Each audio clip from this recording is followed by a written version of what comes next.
The desert was wide and quiet that evening, with golden dust hanging in the air after a long storm. Ethan Cole, a young cowboy with a rough beard and tired eyes, rode alone under the fading sun. His horse, a brown mare named Daisy, limped slightly from stepping on a sharp stone. Ethan had been searching for his missing cattle all day, following faint tracks that led deeper into the dry land. He didn't know that his path was taking him straight into Apache territory, a place few white men ever entered and came out alive. Ethan was not the kind of man who looked for trouble. He had worked on a small ranch near the San Pedro River since he was 16.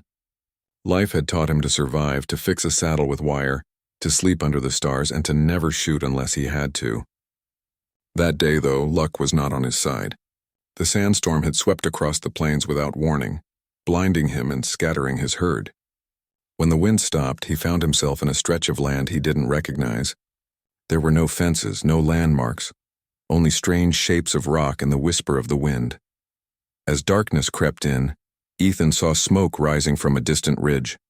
He thought maybe it was another ranch or a traveler's fire. His water was almost gone and Daisy was trembling with thirst. He decided to ride closer. The land sloped downward into a dry creek bed. The tracks of horses appeared in the sand, but Ethan didn't notice them. He was too focused on the smoke, hoping for company or a drink of water. Then the silence broke. A sharp whistle echoed behind him. Daisy froze, ears twitching. Ethan turned quickly, hand reaching for his revolver, but he stopped. 3 riders appeared from behind the rocks, faces painted, long hair tied with feathers, arrows ready in their bows. Another group rode in from the front, cutting off his escape. Ethan knew instantly where he was. He was on Apache land and he was surrounded. "Don't shoot," he said softly, raising both hands. His voice sounded dry and cracked. He slowly climbed down from Daisy, keeping his eyes low. The warriors dismounted too, circling him like shadows. One of them, a tall man with a scar across his cheek, grabbed Ethan's arm and pulled his gun away. They spoke to each other in a language Ethan didn't fully understand, but their tone was sharp and suspicious. "I'm just passing through," Ethan tried to explain, pointing toward the hills. "Lost my herd, got caught in the storm," but they didn't understand or didn't want to. One of them pushed him hard to the ground. Daisy neighed nervously as 2 others took hold of her reins. They tied Ethan's hands with rawhide rope, tight enough to cut into his wrists, and forced him to walk. He didn't fight. There were at least 10 of them, all watching closely. They led him through the desert night toward their camp. The sky was full of stars, but Ethan felt the weight of fear pressing down on him. Every step made the rope dig deeper into his skin. His mouth was dry, and the dust made it hard to breathe. After what felt like hours, the group reached a valley where dozens of teepees stood around small fires. The smell of cooked meat and burning wood filled the air. Dogs barked as the warriors entered, dragging the cowboy behind them. The people came out of their shelters, men, women, and children, all staring at the stranger. Ethan felt their eyes on him like knives. Some of the men shouted angrily in Apache, and one spat at his boots. He couldn't understand the words, but he knew they were calling him an enemy. The warriors took him to the center of the camp where a large fire burned bright. An older man with gray braids sat beside it, his expression calm but strong. He wore a necklace made of carved bones and eagle feathers. Ethan guessed he was the chief. The scarred warrior spoke quickly to him, pointing at Ethan's saddlebag and gun belt. The chief listened, his face unreadable. After a moment, he raised his hand for silence. The chief spoke in slow English, his voice deep. "You cowboy. Why come here?" Ethan swallowed hard. "I didn't mean to, sir. I got lost after the storm. I'm not here to take anything." The chief looked at him for a long moment. "Many say that. Many lie. I'm not lying," Ethan said quietly. "My horse is all I've got. I just need water and I'll be gone by morning." A few of the warriors laughed bitterly. One of them said something that made the crowd murmur in agreement. Ethan didn't know the words, but the meaning was clear. They didn't believe him. The chief finally nodded once to the guards. "Tomorrow," he said, "the council decide what to do. Tonight you stay here." 2 men pulled Ethan toward a small wooden pen near the edge of the camp. It was where they kept wild horses. They pushed him inside, closed the gate, and tied his wrists again to a post. Ethan sat down in the dirt, breathing hard. The firelight flickered on the faces of the people watching him from afar. He could hear them whispering, some angry, some curious. As the night deepened, the sounds of the camp grew quiet. Drums faded. The stars stretched endlessly overhead. Ethan leaned against the post, thinking of his ranch, his friends, and the herd he had lost. He wondered if he would ever see them again. He didn't blame the Apaches for their anger. He knew their land had been taken from them piece by piece. Maybe to them he was just another trespasser. Still, fear clawed at him. What if they decided he was guilty no matter what he said? What if morning brought a death sentence? He looked at Daisy, tied a few yards away, her head drooping as she chewed dry grass. At least she was safe for now. The wind shifted, carrying the smell of smoke and sage. Then Ethan noticed movement near the firelight. A young woman stepped quietly between the teepees, carrying a clay bowl. Her long black hair flowed over her shoulders, and her eyes glimmered like dark water. She walked toward him, stopping just outside the pen. For a moment, she studied him without speaking. Then she placed the bowl down near the gate. "Water," she said softly. Ethan blinked in surprise. "Thank you," he said, his voice trembling slightly. He reached out awkwardly with his tied hands. She untied one wrist so he could drink, then stepped back. "You help horses?" she asked in slow English, pointing at the mare. "Yes," Ethan said. "She's hurt. I can fix it tomorrow if you let me." The woman nodded once, then turned and walked back toward the fire. The people didn't seem to notice her small act of kindness. Ethan watched her go, wondering who she was. He didn't know yet that she was Nayeli, the daughter of Chief Running Bear, the one whose voice would soon change everything. He drank the last drop of water, tied his hand back as best he could, and leaned against the post. The desert night was cold now, and the fire in the distance flickered low. He thought about the woman's calm eyes and her soft word. Just one word, water, spoken when no one else would help. For the first time since his capture, he felt a tiny spark of hope. As the moon rose high over the Apache camp, Ethan Cole closed his eyes. He didn't know what the morning would bring, judgment or mercy, but he promised himself one thing. No matter what happened, he would face it with respect and truth. Somewhere in the silence an owl called, and the night wind whispered through the valley. The cowboy waited, tied to a post in a world that was not his, unaware that fate had already started to turn in his favor. The sun rose slowly over the Apache Valley, painting the mountains in soft orange light. The camp came alive with the sounds of morning, dogs barking, children laughing, and women grinding corn. But near the horse pen, silence hung heavy. Ethan Cole sat with his back against the post, his hands still tied, his eyes fixed on the horizon. He hadn't slept much. Every sound in the night had kept him awake. He didn't know what the tribe would decide that day.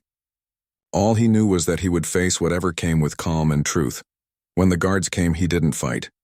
They cut the rope from the post and led him toward the center of the camp. His arms ached and his shirt was torn from the rough wood. The Chief Running Bear sat again near the large fire.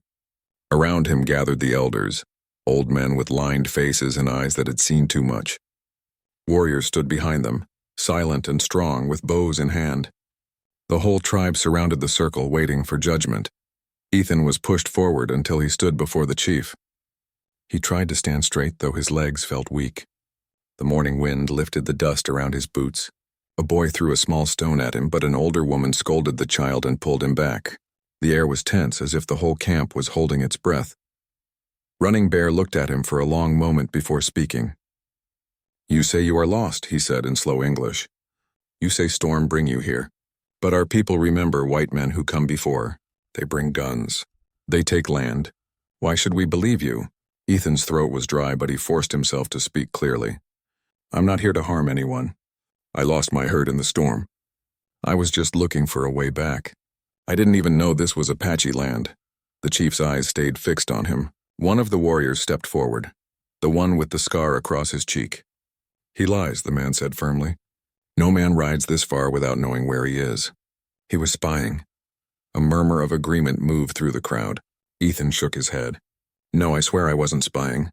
I work alone. My ranch is 2 days south. I don't even own enough land to fight for." The scarred warrior turned to the chief. "He carries a gun. He crossed our sacred ground. He must pay." Ethan wanted to argue, but he stopped himself. He could feel the eyes of the people on him, full of anger and pain. He understood it. To them, men like him were a reminder of broken promises and blood. He lowered his head slightly and said, "If I crossed your land, I'm sorry. I didn't mean disrespect. You have my word. The chief said nothing. Instead, he turned to the circle of elders. They spoke quietly in Apache, voices low and serious. Ethan couldn't understand, but he could feel the weight of every word. He caught sight of the young woman from last night, Nayeli. She stood behind the elders, her dark hair glinting in the light. She looked at him, her face calm but thoughtful. Their eyes met for a second before she looked away. An old man with white hair and a carved walking stick spoke next. He pointed at Ethan and said something that made the crowd react. The tone was bitter, sharp, full of anger. Another elder replied more softly, shaking his head. Ethan could only guess what they were saying. Some wanted him punished. Others perhaps saw no point in killing a lost man.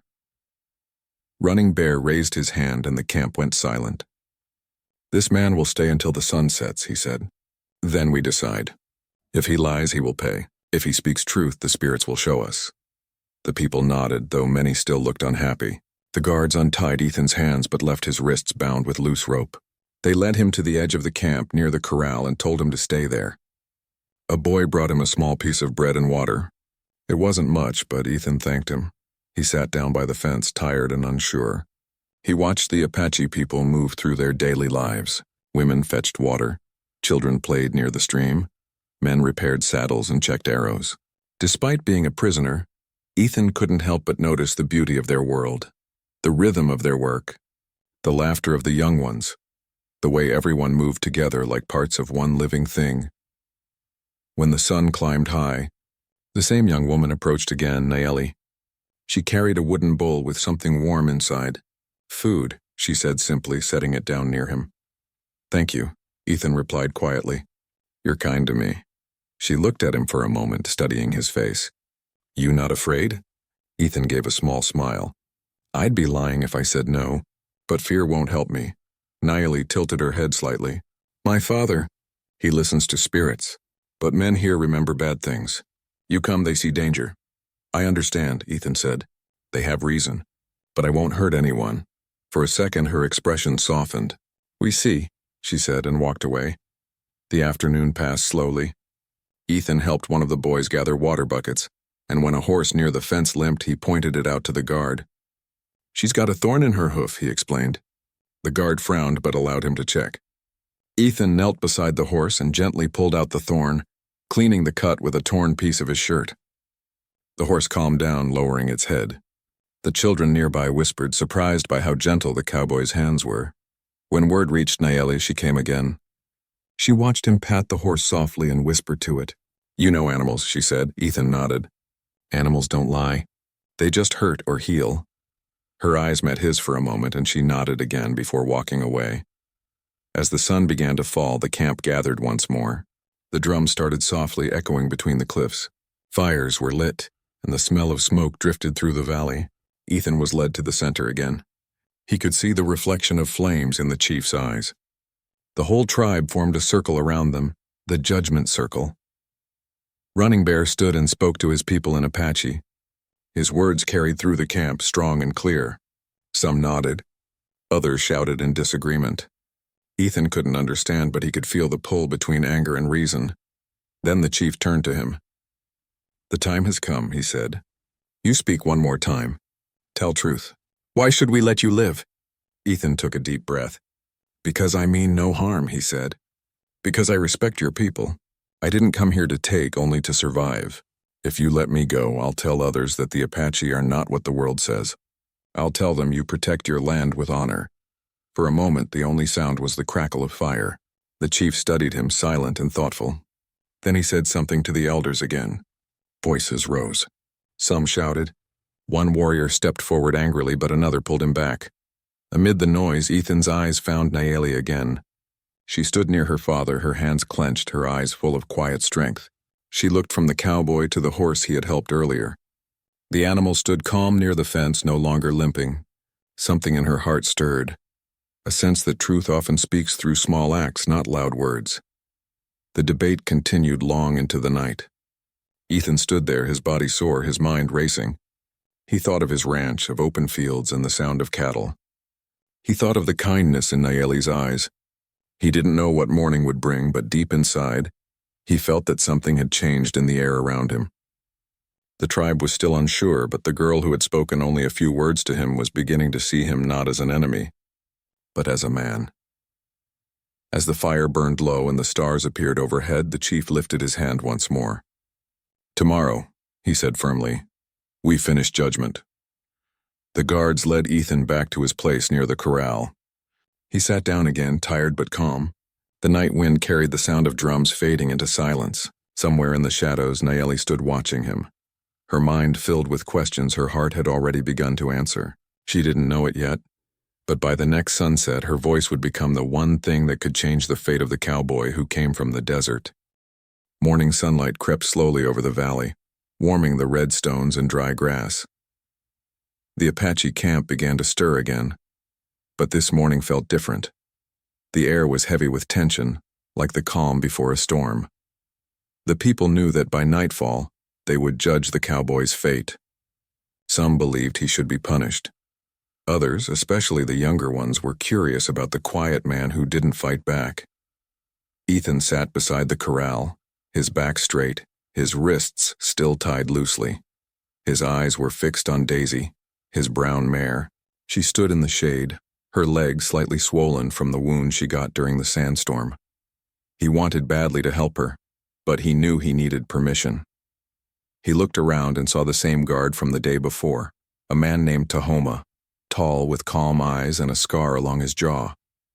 Ethan cleared his throat. "Her leg's hurting," he said, nodding toward Daisy.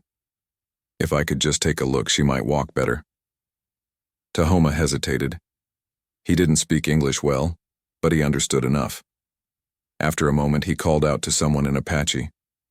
Nayeli appeared from behind a tent, her long black hair swaying in the breeze. She said a few quiet words to Tahoma, then turned to Ethan. "My father allows," she said softly. "You fix your horse, but you stay close. If you try to run, you die." Ethan nodded respectfully. "I won't run." Nayeli stepped aside, watching closely as Ethan knelt beside Daisy. He stroked the mare's neck gently, whispering to calm her. Then he lifted her hoof and carefully checked the wound. It wasn't deep, but dirt had crusted inside. He tore another strip from his worn shirt, soaked it in water from a nearby bucket, and began to clean the cut. Nayeli watched quietly, curious at the way his hands moved, gentle but sure. She had seen many men handle horses, but this one treated the animal like a friend, not a tool. The horse relaxed under his touch, its breathing slowing. When Ethan finished, he looked up and smiled faintly. "There," he said. "She'll walk better now." For a moment, Nayeli didn't answer. She just studied him. His face was rough, sunburned, but his eyes held kindness. "You talk to her like people," she said finally. Ethan chuckled softly. Sometimes horses listen better than people. That made her smile slightly before she turned away. She didn't tell him, but she was beginning to believe what her heart had whispered last night, that maybe this cowboy was not the kind of man they feared. Later that morning, Ethan was given simple work to do. The guards wanted to keep him busy while they waited for sunset. They told him to fetch water from the stream under supervision. The same two guards followed him closely, but he didn't mind. The sound of running water and the smell of pine made him feel human again after 2 days of fear. He filled buckets and carried them back one by one, his back aching but his spirit calm. Children followed at a distance, whispering and giggling. A small boy, no more than 6, came too close and tripped on a stone. He fell hard, scraping his knee. The boy began to cry, and the guards didn't move. Ethan walked over slowly, crouched beside him, and tore a clean piece from his shirt to wrap the wound. "There now," Ethan said gently. "You're tough. That'll stop the bleeding." The boy looked up with wide eyes, then smiled shyly before running off toward the tents. The guards watched in silence. They didn't stop him. Something about the cowboy's calm way seemed to quiet even their suspicion. By midday, word had spread through the camp. The white man helped a child. Some laughed and said it meant nothing. Others wondered if maybe he truly was just a wanderer who had lost his way. Ethan sat in the shade, eating a small piece of bread the women had brought. Nayeli approached again, holding a gourd of cool water. You help, little boy, she said, sitting near the fence. He fell, Ethan replied. Anyone would have done the same. She shook her head slowly. Not everyone. Many think only of self. Ethan took a sip of water, looking out toward the mountains. I used to think that too, he said. But then I learned that kindness is the only thing that keeps people human. Nayeli didn't answer right away. She watched him closely, the way he spoke with quiet honesty. She had met traders, soldiers, and travelers before, but none of them spoke like him. They were loud, proud, full of sharp words. This man spoke softly, as if each word was measured. In the afternoon, the wind picked up. Dust swirled through the camp, and the sky darkened slightly. People tied down their tents, expecting another storm. Ethan helped the guards secure a few posts near the corral, working quickly and without being asked. When the wind calmed again, he sat back down, wiping sweat from his face. Nayeli came again as the sun dipped low. Tonight they decide, she said quietly. My father listens to all. Some say you spy, some say you kind. Ethan nodded. I understand. Your father must do what's right for his people. She looked down at the dirt. And if he says you die? Ethan took a long breath before answering. Then I'll face it. I can't change what they believe, but I'll die telling the truth. Her eyes lifted, searching his face for any sign of fear. There was none, only a tired peace. You not angry? She asked. No, Ethan said. I'd be angry if I had done wrong, but I didn't. The simplicity of his answer touched her more than she expected. She wanted to say something more, but her father's voice called from across the camp. She stood, her eyes lingering on him for a brief moment. Be ready when sun sleeps, she said, then walked away. As the evening came, Ethan sat quietly, watching the golden light fade over the cliffs. Smoke from the cooking fires rose into the sky. The people were preparing food and drums for the judgment gathering. He felt his heart beating slower now, steady and calm. He had accepted whatever was coming. Still deep inside, a spark of hope burned. He thought about Nayeli. The way she had spoken softly to him, the way she had defended his chance to heal Daisy. Maybe she would speak again tonight. Maybe her words would matter. When the first stars appeared, the tribe gathered once more around the great fire. Drums echoed through the valley, and the warriors stood in a wide circle. Ethan was led to the center again, his hands tied loosely. He could feel the eyes of every man, woman, and child on him. The fire's glow lit their faces, some cold, some curious. The chief, Running Bear, stood tall beside the flames. His voice carried across the camp. He spoke in Apache for a long time, his tone heavy with thought. Then he turned to Ethan. You have worked. You did not try to run. You help our child. You fix horse. But still some do not trust. Before sun rises, we decide. Ethan nodded respectfully. I understand. The crowd murmured again, half in doubt, half in wonder. Nayeli stood behind her father, silent but alert. She looked at Ethan, her eyes full of questions and courage. After the meeting ended, Ethan was taken back to his pen. The stars were bright above, and the night air was cool. He leaned against the post, staring at the fire still glowing in the distance. His mind was full of thoughts, of home, of the ranch, of Daisy sleeping nearby, and of Nayeli's quiet voice. He had been alone most of his life, wandering from one job to another, never belonging anywhere. But tonight, in the middle of a tribe that called him an enemy, he felt something he hadn't felt in years, a strange sense of peace. Because for the first time, someone had looked past his skin and his clothes and had seen the truth in his actions. As he closed his eyes, the sound of soft footsteps came closer. Nayeli stood outside the pen, holding a small blanket. She said nothing as she placed it near him. Their eyes met through the wooden slats. Cold night, she said quietly. Ethan nodded. Thank you. She gave a small nod, then turned to leave. Ethan watched her disappear into the shadows, her figure lit briefly by the moonlight. He pulled the blanket around his shoulders and looked up at the stars once more. He didn't know what the next day would bring, mercy or death, but he felt that something had already changed inside the camp. And he knew that the change had begun, not with speeches or strength, but with small acts of kindness, the kind that spoke louder than words. The day of judgment came bright and still. The wind was quiet, and even the birds seemed to sense that something important was about to happen. The Apache camp was awake early, yet no one spoke loudly. The people moved with a certain calmness, preparing food and firewood for the evening's gathering. Everyone knew that by sunset, the fate of the cowboy would be decided. Ethan Cole sat beside the corral where he had spent the last 2 nights. His horse, Daisy, stood close by, grazing peacefully. Her limp had faded since he treated her wound. It gave him small comfort, knowing at least one good thing had come from his stay. The guards still kept watch, but they no longer treated him harshly. One of them even nodded slightly when Ethan greeted him that morning.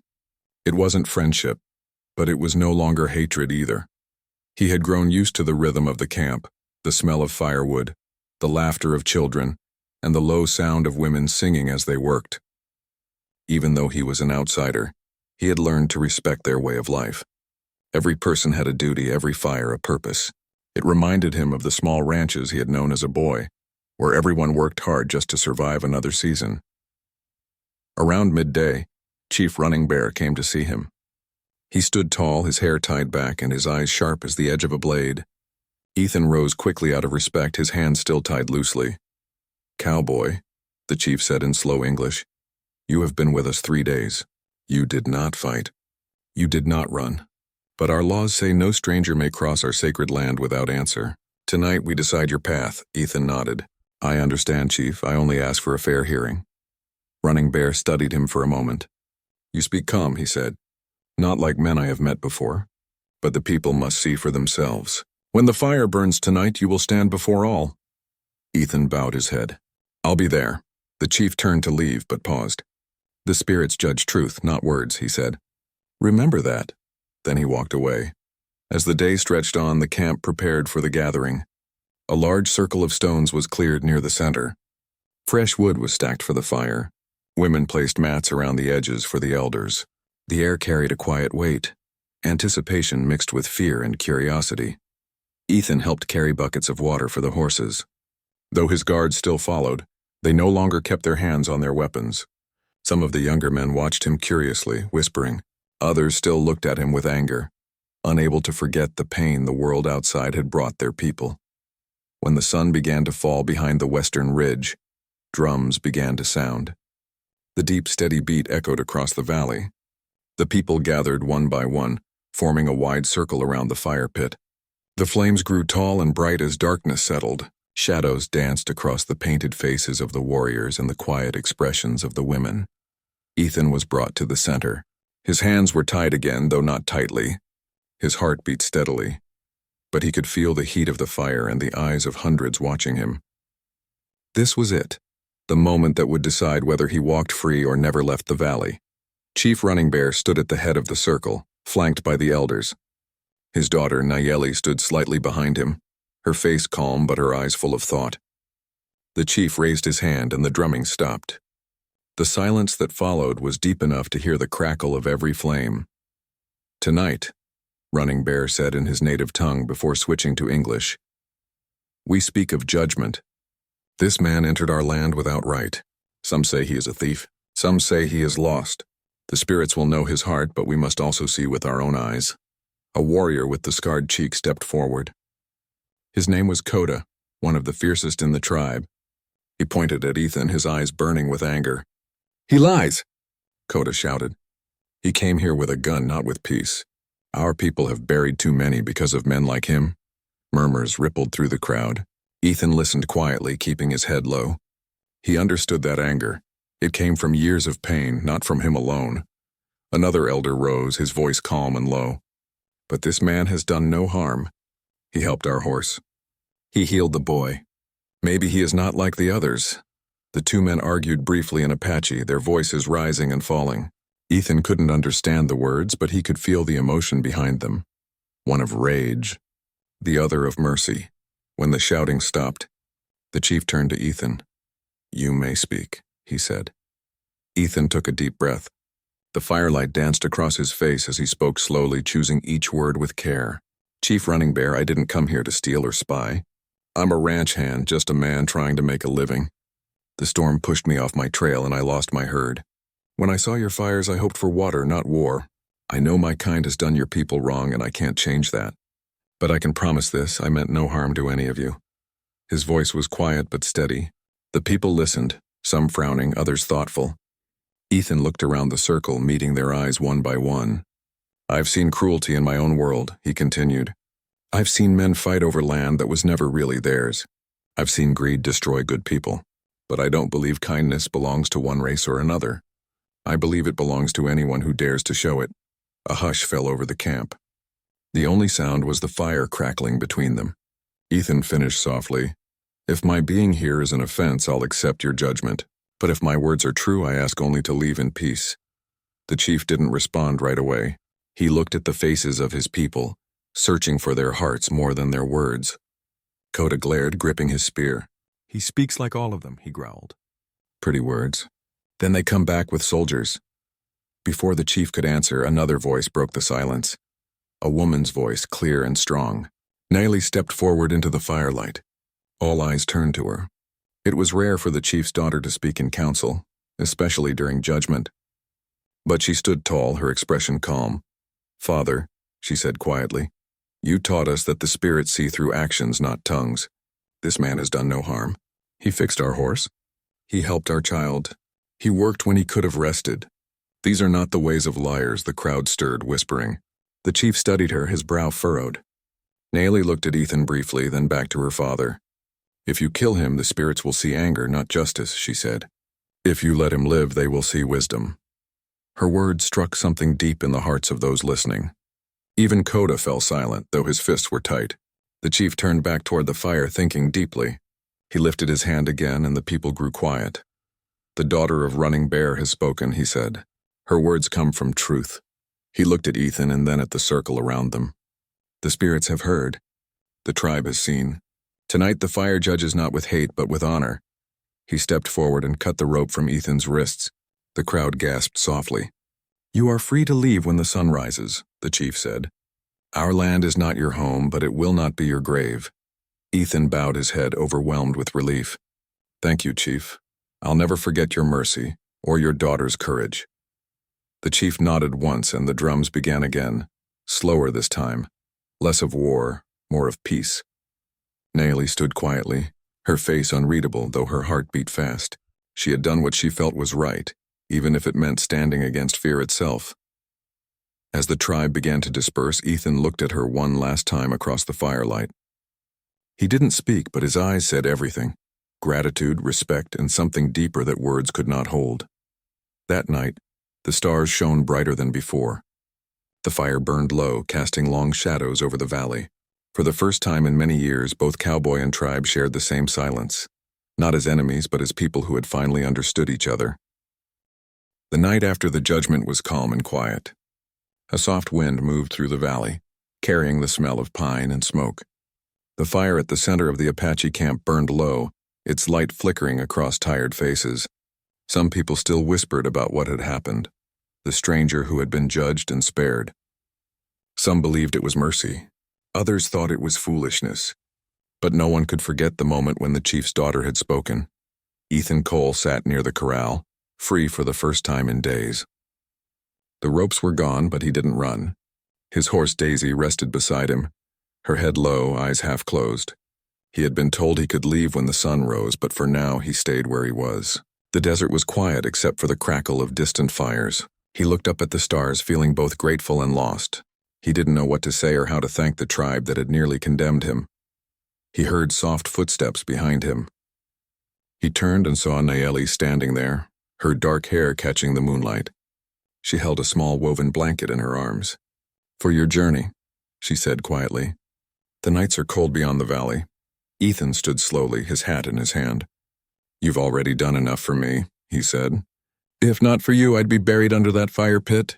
She shook her head. "You spoke truth. I only said what I saw." Ethan smiled faintly. Sometimes it takes courage to see the truth. For a long moment they said nothing. The night around them was still, the kind of silence that held more meaning than words. Then Nayeli asked softly, "You will go when the sun comes?" "Yes," Ethan said. "It's best I don't stay." "Your people were kind, but I don't belong here." She looked down. "Maybe one day people will not say belong or not belong. Maybe one day hearts will matter more than borders." Her words struck something deep inside him. He wanted to answer, but no words came. He simply nodded. When dawn broke, the camp stirred again. Warriors began preparing their horses, and smoke from morning fires rose into the pale sky. Ethan packed his saddle quietly, checking Daisy's leg one last time. It was almost healed. As he worked, children gathered near the corral, watching him curiously. One of them, the same boy he had helped days before, ran up and handed him a small charm made of feathers and beads. "Good luck," the boy said shyly. Ethan smiled and tied it to his saddle. "Thank you, little man. I'll keep it." As the sun rose higher, the chief appeared. Running Bear walked with slow, steady steps, his face unreadable. The people moved aside to let him pass. Ethan straightened and waited. "You kept your word," the chief said. "You did no harm. My people judged and we chose mercy. But mercy brings duty. You will remember this place and speak truth about it." "I will," Ethan said with respect. "I swear it on my life." Running Bear nodded once. "Then go with the sun." Ethan bowed slightly. "Thank you, Chief, for everything." The chief turned away, his expression solemn, and walked back toward the camp. Ethan looked once more at the circle of faces, some friendly, some cautious, all watching. He placed his foot in the stirrup and mounted Daisy. As he turned to ride away, he caught sight of Nayeli standing at the edge of the camp, her braid glinting in the light. He rode toward her slowly, stopping just a few feet away. "I'll never forget what you did," he said quietly. "You saved my life." She looked at him with calm eyes. "You saved ours too," she said. "You showed them another kind of strength." He didn't understand at first. "How do you mean?" She smiled faintly. "My people are brave, but sometimes courage means listening. When I spoke, I only said 4 words. He healed our horse, and that was all. But those words changed my father's heart, and maybe in time they will change others." Ethan's throat tightened. He remembered the night she first brought him water, the quiet trust in her eyes, the moment she chose to speak for him when no one else would. "Those 4 words saved me," he said softly. "I owe you more than I can repay." Nayeli shook her head. "You owe only truth. When others speak lies about my people, you tell them what you saw." "I will," Ethan promised. For a few seconds, they simply looked at each other. 2 people from different worlds connected by something neither could explain. Finally, Ethan tipped his hat and pulled on the reins. Daisy started forward, hooves crunching softly over the sand. Nayeli watched him until he disappeared beyond the rocks. The cowboy rode for hours, the rising sun behind him. He didn't stop until he reached a ridge overlooking the valley. From there, he could see the Apache camp far below, small as a cluster of stars fading in daylight. He took off his hat and held it against his chest.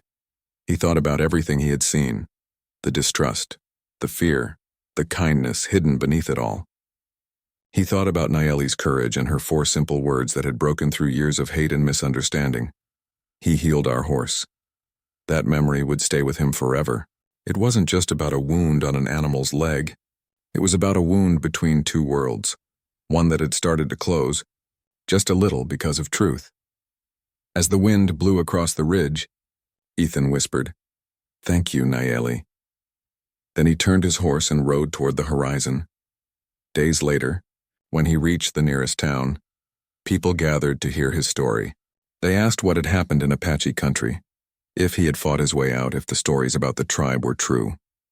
Ethan looked around the dusty saloon, his eyes firm but calm.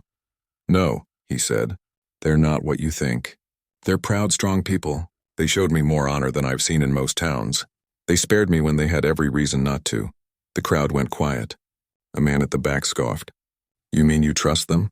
Ethan met his gaze. "I trust the ones who saved my life." He paused, his hand resting on Daisy's reins. "And if you ever see them, remember this. They judge by truth, not fear." From that day on, Ethan Cole's story spread across the frontier. Some called it a legend, others said it was a lie. But those who met him could see it in his eyes. He spoke from the heart. And every time he passed through a rancher camp where someone spoke badly of the Apache, he would repeat those same 4 words that had once saved him. He healed our horse. Years passed. Ethan grew older, his hair turning gray, but he never forgot the valley, the firelight, or the chief's daughter with calm eyes. Sometimes when the wind blew over the plains, he imagined her voice in it, soft, strong, and full of meaning. In the end, that moment in the Apache camp became more than a story of survival. It became a lesson, one that spread quietly across the land. People began to see that kindness could cross even the widest divide, that peace could be born from understanding, and that sometimes the simplest words could carry the greatest power. And somewhere in the vast desert, under the same endless sky, the spirits of the land remembered too, the day when a cowboy was judged by a tribe, and a young woman's 4 words changed everything.